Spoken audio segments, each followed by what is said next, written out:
मेरे प्यारे देशवासियों, नमस्कार। मन की बात के इस 98वें एपिसोड में आप सभी के साथ जुड़कर मुझे बहुत खुशी हो रही है। सेंचुरी की तरफ बढ़ते इस सफर में मन की बात को आप सभी ने जन भागीदारी की अभिव्यक्ति का अद्भुत प्लेटफॉर्म बना दिया है। हर महीने लाखों संदेशों में कितने ही लोगों के मन की बात मुझ तक पहुंचती है। आप अपने मन की शक्ति तो जानते ही हैं, वैसे ही समाज की शक्ति से कैसे देश की शक्ति बढ़ती है, ये हमने मन की बात के अलग-अलग एपिसोड में देखा है, समझा है और मैंने अनुभव किया है, स्वीकार भी किया है। मुझे वो दिन याद है जब हमने मन की बात में भारत के पारंपरिक खेलों को प्रोत्साहन की बात की थी। तुरंत उस समय देश में एक लहर सी उठ गई भारतीय खेलों के जुड़ने की, इनमें रमने की, इन्हें सीखने की। मन की बात में जब भारतीय खिलौनों की बात हुई तो देश के लोगों ने इसे भी हाथों हाथ बढ़ावा दे दिया। अब तो भारतीय खिलौनों का इतना क्रेज हो गया है कि विदेशों में भी इनकी डिमांड बहुत बढ़ रही है। जब मन की बात में हमने स्टोरी टेलिंग की भारतीय विधाओं पर बात की तो इनकी प्रसिद्धि भी दूर दूर तक पहुंच गई। लोग ज्यादा से ज्यादा भारतीय स्टोरी टेलिंग की विधाओं की तरफ आकर्षित होने लगे। साथियों, आपको याद होगा सरदार पटेल की जयंती यानी एकता दिवस के अवसर पर मन की बात में हमने 3 कॉम्पिटिशन्स की बात की थी। ये प्रतियोगिताएं देशभक्ति पर गीत, लोरी और रंगोली इससे जुड़ी थी। मुझे ये बताते हुए खुशी है, देश भर के 700 से अधिक जिलों के 5 लाख से अधिक लोगों ने बढ़ चढ़ करके इसमें हिस्सा लिया है। बच्चे, बड़े, बुजुर्ग सभी ने इसमें बढ़ चढ़कर भागीदारी की और 20 से अधिक भाषाओं में अपनी एंट्रीज भेजी है। इन कॉम्पिटिशन्स में भाग लेने वाले सभी प्रतिभागियों को मेरी ओर से बहुत बहुत बधाई है। आप में से हर कोई अपने आप में एक चैंपियन है, कला साधक है। आप सभी ने यह दिखाया है कि अपने देश की विविधता और संस्कृति के लिए आपके हृदय में कितना प्रेम है। साथियों, आज इस मौके पर मुझे लता मंगेशकर जी, लता दीदी की याद आना बहुत स्वाभाविक है, क्योंकि जब ये प्रतियोगिता प्रारंभ हुई थी उस दिन लता दीदी ने ट्वीट करके देशवासियों से आग्रह किया था कि वे इस स्पर्धा में जरूर जुड़े। साथियों, लोरी राइटिंग कंपटीशन में पहला पुरस्कार कर्नाटका के चामराजनगर जिले के B.M. मंजुनाथ जी ने जीता है। इन्हें ये पुरस्कार कन्नड़ में लिखी उनकी लोरी मलगू कंदा के लिए मिला है। इसे लिखने की प्रेरणा इन्हें अपनी माँ और दादी के गाए लोरी गीतों से मिली। आप इसे सुनेंगे तो आपको भी आनंद आएगा। मलगु कंद मलगु ಕೂಸೆ ಮಲಗು ನನ್ನ ಜಾಣ ಮರಿಯೇ ಹಗಲು ಕಳೆದು ಈರುಳು ನೆರೆದು ನಿದಿರ ದೇವೆ ಬರುವಳಯ್ಯ ತಾರೆಗಳ ತೋಟದಿಂದ ಕನಸ ಕೊಯ್ದು ತರುವಳಯ್ಯ ಮಲಗು ಕಂದ ಮಲಗು ಕೂಸೆ ಜೋ ಜೋ ಜೋ ಜೋ। असम में कामरूप जिले के रहने वाले दिनेश गोवाला जी ने इस प्रतियोगिता में सेकंड प्राइज जीता है। इन्होंने जो लोरी लिखी है उसमें स्थानीय मिट्टी और मेटल के बर्तन बनाने वाले कारीगरों के पॉपुलर क्राफ्ट की छाप है। कोहार कोकाए मुनाती आनिसे मुनाती आसेनो की খুলি চাই দেখিলো কহাৰৰ মোনাতি মোনাতে আছে বানবাতি আমাৰে মইনাই কহাৰক সুধি চাই কিনো এই বানবাতি। गीतों और लोरी की तरह ही रंगोली कंपटीशन भी काफी लोकप्रिय रहा। इसमें हिस्सा लेने वालों ने एक से बढ़कर एक सुंदर रंगोली बनाकर भेजी। इसमें विनिंग एंट्री पंजाब के कमल कुमार जी की रही। इन्होंने नेताजी सुभाष चंद्र बोस और अमर शहीद वीर भगत सिंह की बहुत ही सुंदर रंगोली बनाई। महाराष्ट्र के सांगली के सचिन नरेंद्र अवसारी जी ने अपनी रंगोली में जलियांवाला बाग, उसका नरसंहार और शहीद उधम सिंह की बहादुरी को प्रदर्शित किया। गोवा के रहने वाले गुरुदत्त वांटेकर जी ने गांधी जी की रंगोली बनाई, जबकि पुडुचेरी के मालातिसेल्वन जी ने भी आजादी के कई महान सेनानियों पर अपना फोकस रखा। देशभक्ति गीत प्रतियोगिता की विजेता टी विजय दुर्गा जी आंध्र प्रदेश की हैं। उन्होंने तेलुगु में अपनी एंट्री भेजी थी। वे अपने क्षेत्र के प्रसिद्ध स्वतंत्रता सेनानी नरसिम्हा रेड्डी गारू जी से काफी प्रेरित रही हैं।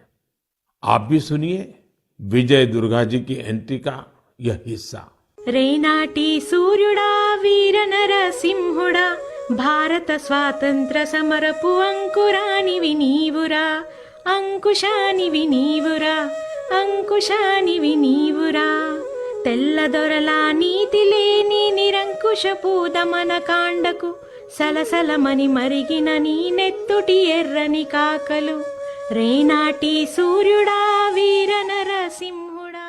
तेलुगु के बाद अब मैं आपको मैथिली में एक क्लिप सुनाता हूं। इसे दीपक वत्स जी ने भेजा है।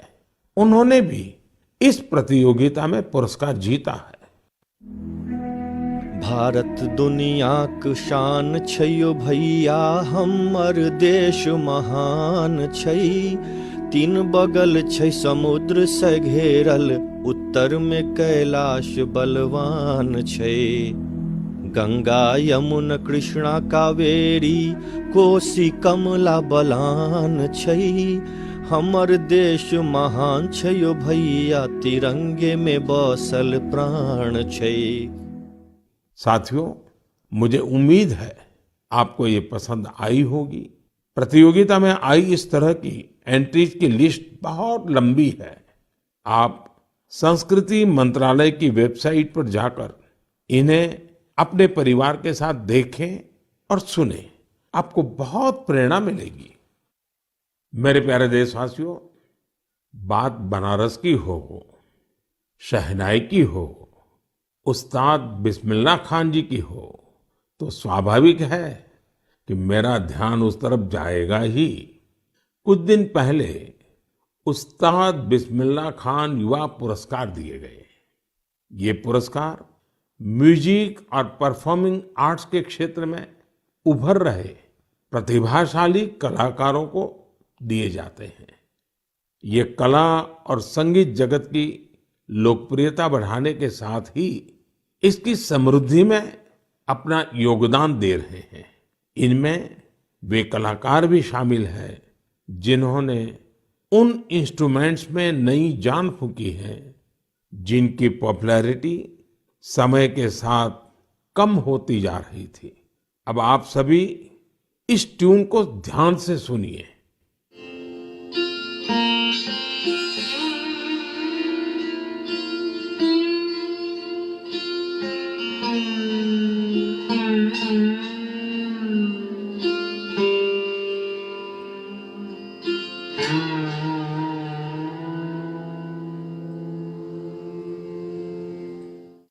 क्या आप जानते हैं ये कौन सा इंस्ट्रूमेंट है?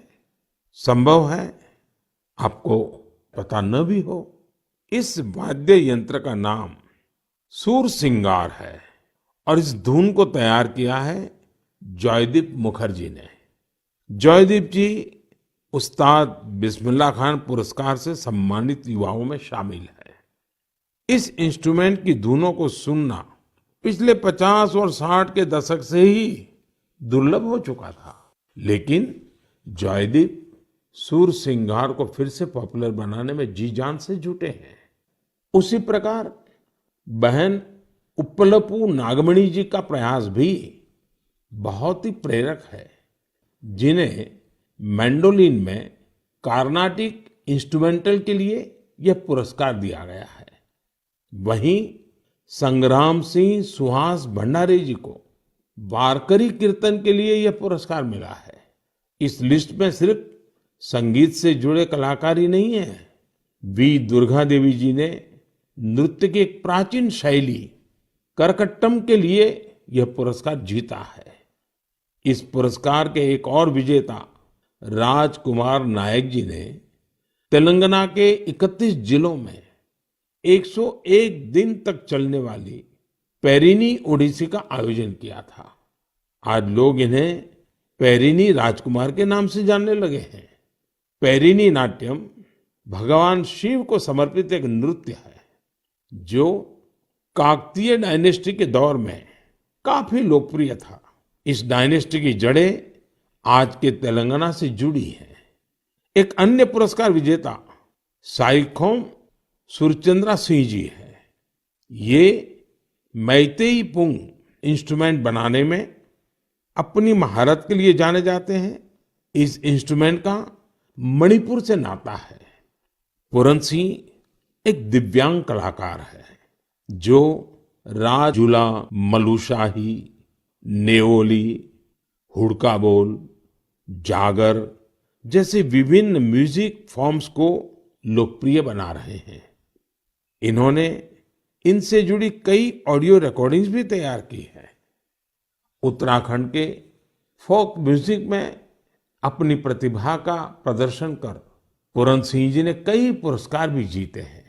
समय की सीमा के चलते मैं यहाँ सभी अवार्डीज की बातें भले न कर पाऊं, लेकिन मुझे विश्वास है कि आप उनके बारे में जरूर पढ़ेंगे। मुझे उम्मीद है कि ये सभी कलाकार परफॉर्मिंग आर्ट्स को और पॉपुलर बनाने के लिए ग्रास रूट्स पर सभी को प्रेरित करते रहेंगे। मेरे प्यारे देशवासियों, तेजी से आगे बढ़ते हमारे देश में डिजिटल इंडिया की ताकत कोने कोने में दिख रही है। डिजिटल इंडिया की शक्ति को घर घर पहुंचाने में अलग अलग ऐप्स की बड़ी भूमिका होती है। ऐसा ही एक ऐप है ई संजीवनी। इस ऐप से टेली कंसल्टेशन यानी दूर बैठे वीडियो कॉन्फ्रेंस के माध्यम से डॉक्टर से अपनी बीमारी के बारे में सलाह कर सकते हैं। इस ऐप का उपयोग करके अब तक टेली कंसल्टेशंस करने वालों की संख्या 10 करोड़ के आंकड़े को पार कर गई है। आप कल्पना कर सकते हैं, वीडियो कॉन्फ्रेंस के माध्यम से 10 करोड़ कंसल्टेशंस, मरीज और डॉक्टर के साथ अद्भुत नाता। ये बहुत बड़ी अचीवमेंट है। इस उपलब्धि के लिए मैं सभी डॉक्टरों और इस सुविधा का लाभ उठाने वाले मरीजों को बहुत बहुत बधाई देता हूं। भारत के लोगों ने तकनीक को कैसे अपने जीवन का हिस्सा बनाया है, ये इसका जीता जागता उदाहरण है। हमने देखा है कि कोरोना के काल में ई संजीवनी ऐप, इसके जरिए टेली कंसल्टेशन लोगों के लिए एक बड़ा वरदान साबित हुआ है। मेरा भी मन हुआ कि क्यों ना इसके बारे में मन की बात में हम एक डॉक्टर और एक मरीज से बात करें, संवाद करें और आप तक बात को पहुंचाएं। हमें जानने की कोशिश करें कि टेली कंसल्टेशन लोगों के लिए आखिर कितना प्रभावी रहा है। हमारे साथ सिक्किम से डॉक्टर मदन मणि जी हैं।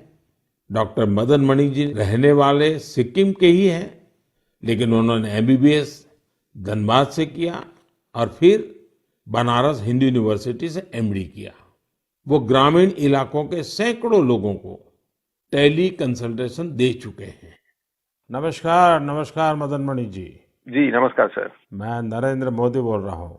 जी जी सर। आप तो बनारस में पढ़े हैं? जी मैं बनारस में पढ़ा हूँ सर। आपका मेडिकल एजुकेशन वहीं हुआ? जी जी। तो जब आप बनारस में थे तब का बनारस और आज बदला हुआ बनारस कभी देखने गए कि नहीं गए? जी प्रधानमंत्री जी, मैं जा नहीं पाया हूँ जब से मैं वापस सिक्किम आया हूँ, लेकिन मैंने सुना है कि काफी बदल गया है। तो कितने साल हो गए आपको बनारस छोड़े? बनारस 2006 से छोड़ा हुआ हूँ सर। ओह, फिर तो आपको जरूर जाना चाहिए। जी जी। अच्छा, मैंने फोन तो इसलिए किया कि आप सिक्किम के अंदर दूर सुदूर पहाड़ों में रह करके वहाँ के लोगों को टेली कंसल्टेशन का बहुत बड़ी सेवाएं दे रहे हैं। जी। मैं मन की बात के श्रोताओं को आपका अनुभव सुनाना चाहता हूँ। जी। जरा मुझे बताइए कैसा अनुभव रहा है? अनुभव बहुत बढ़िया रहा प्रधानमंत्री जी। क्या है कि सिक्किम में बहुत नजदीक का जो पीएचसी है, वहां जाने के लिए भी लोगों को गाड़ी में चढ़ के कम से कम 100-200 रुपया लेके जाना पड़ता है, और डॉक्टर मिले नहीं मिले ये भी एक प्रॉब्लम है।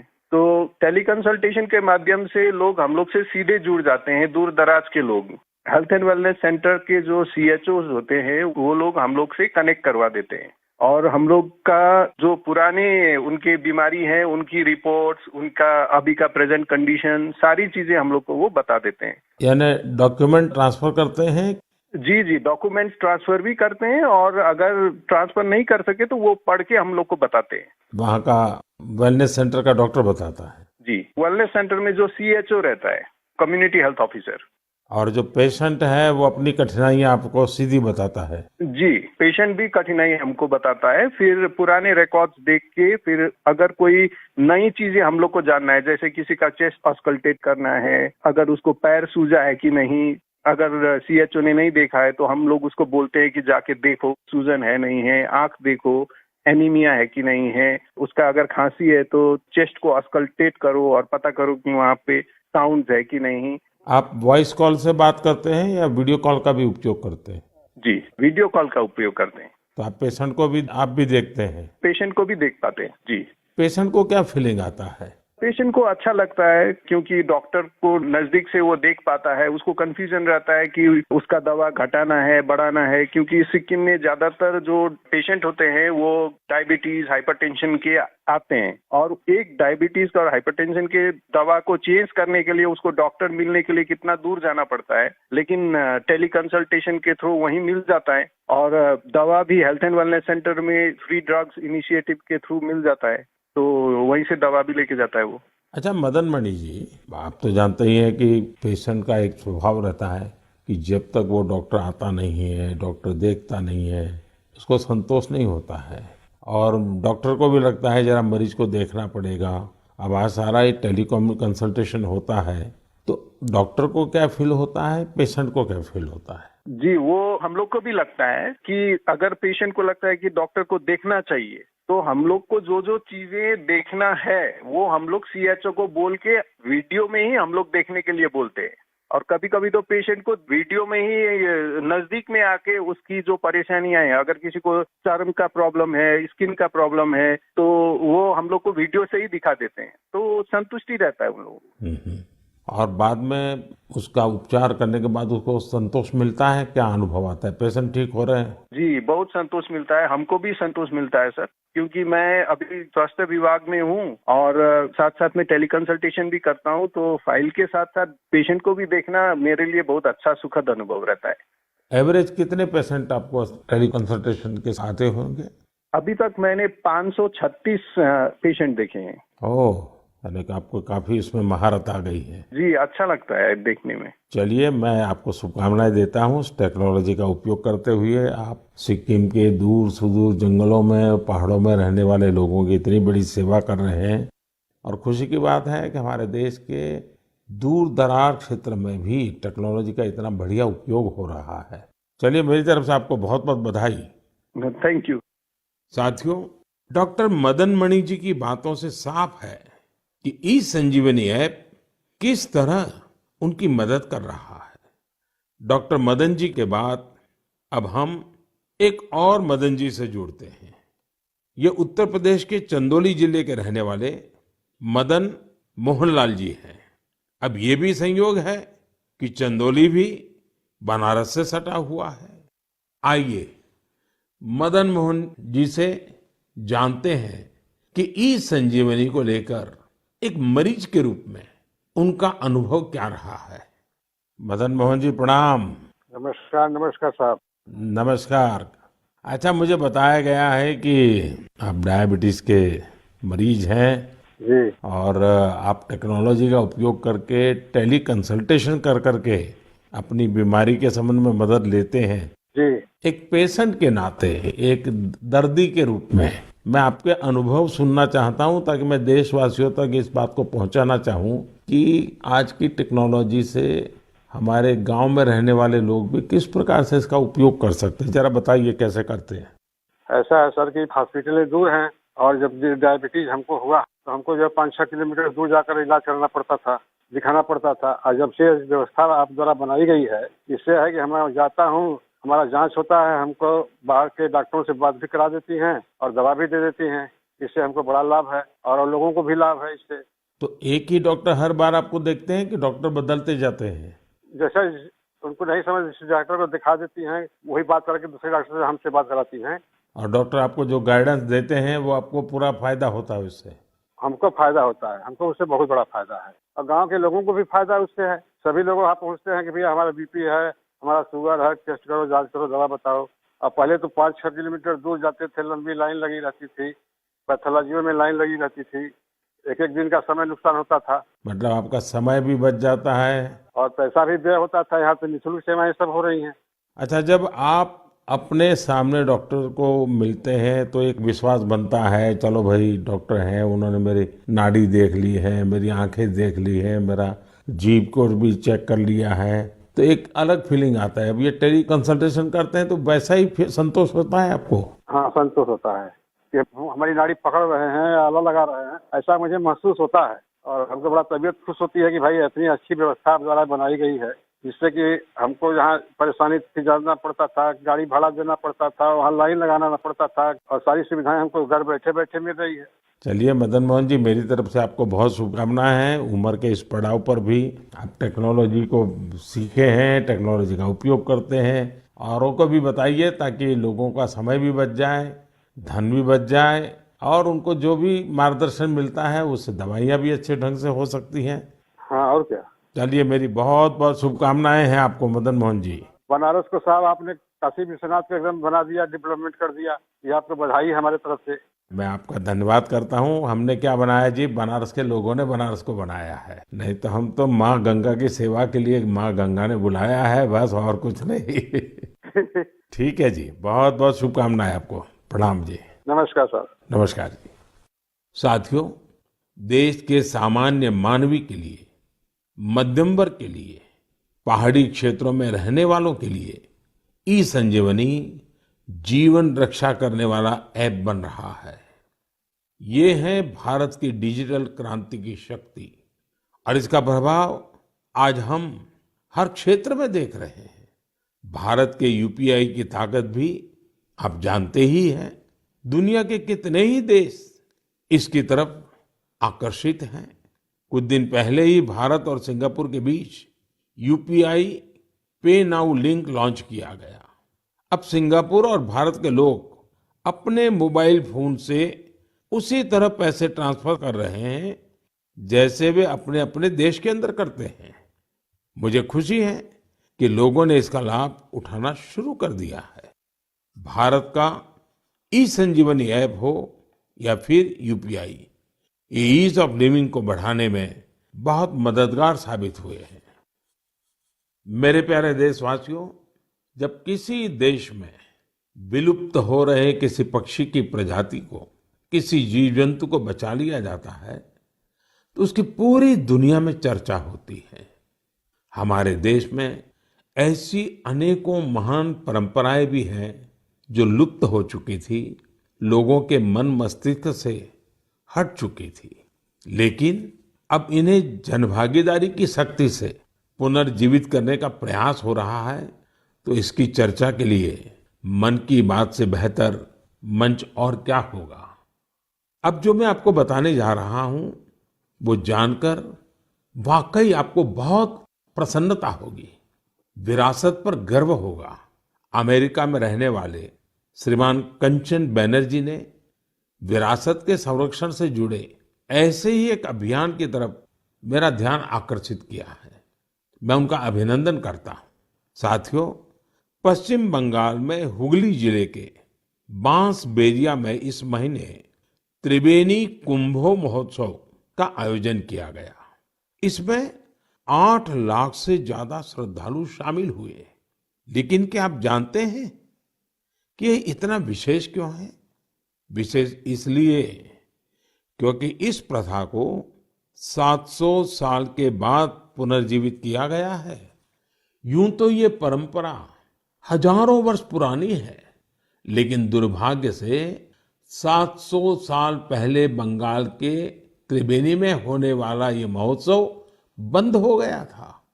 इसे आजादी के बाद शुरू किया जाना चाहिए था, लेकिन वो भी नहीं हो पाया। 2 वर्ष पहले स्थानीय लोग और त्रिबेनी कुंभो परिचालना समिति के माध्यम से ये महोत्सव फिर शुरू हुआ है। मैं इसके आयोजन से जुड़े सभी लोगों को बहुत बहुत बधाई देता हूं। आप सिर्फ एक परंपरा को ही जीवित नहीं कर रहे हैं, बल्कि आप भारत की सांस्कृतिक विरासत की भी रक्षा कर रहे हैं। साथियों, पश्चिम बंगाल में त्रिबेनी को सदियों से एक पवित्र स्थल के रूप में जाना जाता है। इसका उल्लेख विभिन्न मंगल काव्य, वैष्णव साहित्य, शाक्त साहित्य और अन्य बंगाली साहित्यिक कृतियों में भी मिलता है। विभिन्न ऐतिहासिक दस्तावेजों से यह पता चलता है कि कभी यह क्षेत्र संस्कृत शिक्षा और भारतीय संस्कृति का केंद्र था।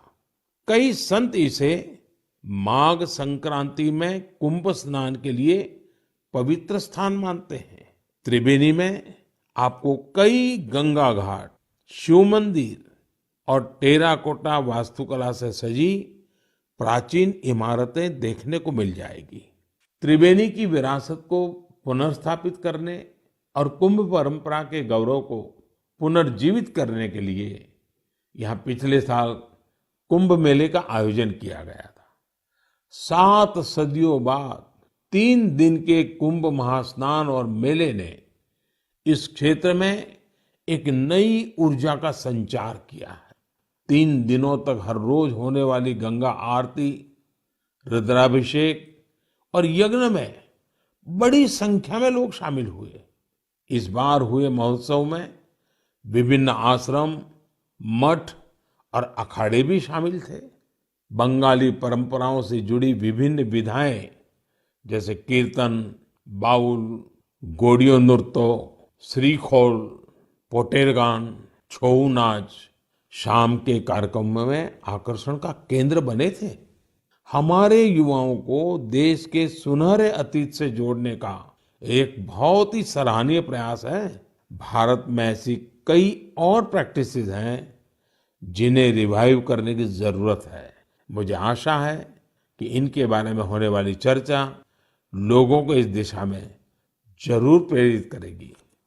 मेरे प्यारे देशवासियों, स्वच्छ भारत अभियान ने हमारे देश में जन भागीदारी के मायने ही बदल दिए हैं। देश में कहीं पर भी कुछ स्वच्छता से जुड़ा हुआ होता है तो लोग इसकी जानकारी मुझ तक जरूर पहुंचाते हैं। ऐसे ही मेरा ध्यान गया है हरियाणा के युवाओं के एक स्वच्छता अभियान पर।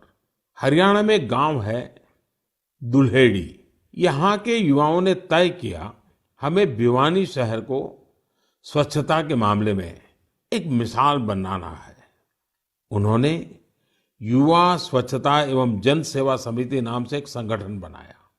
इस समिति से जुड़े युवा सुबह 4 बजे भिवानी पहुंच जाते हैं। शहर के अलग अलग स्थलों पर ये मिलकर सफाई अभियान चलाते हैं। ये लोग अब तक शहर के अलग अलग इलाकों से कई टन कूड़ा साफ कर चुके हैं। साथियों, स्वच्छ भारत अभियान का एक महत्वपूर्ण आयाम वेस्ट टू वेल्थ भी है।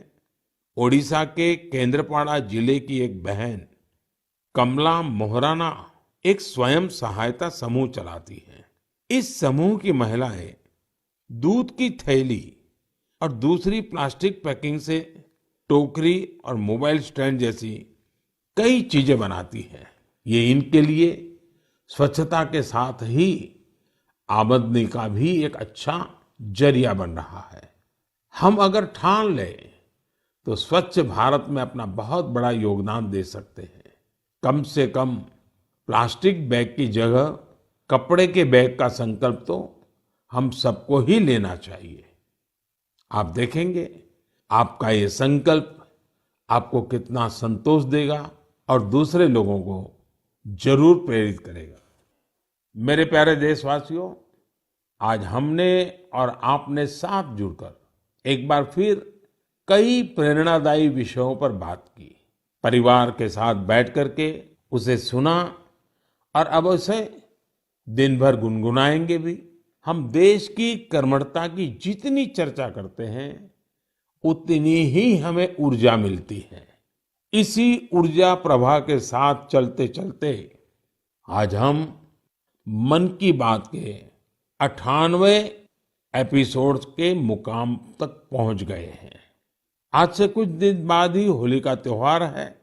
आप सभी को होली की शुभकामनाएं। हमें हमारे त्योहार वोकल फॉर लोकल के संकल्प के साथ ही मनाने हैं। अपने अनुभव भी मेरे साथ शेयर करना न भूलिएगा। तब तक के लिए मुझे विदा दीजिए। अगली बार हम फिर नए विषयों के साथ मिलेंगे। बहुत बहुत धन्यवाद। नमस्कार।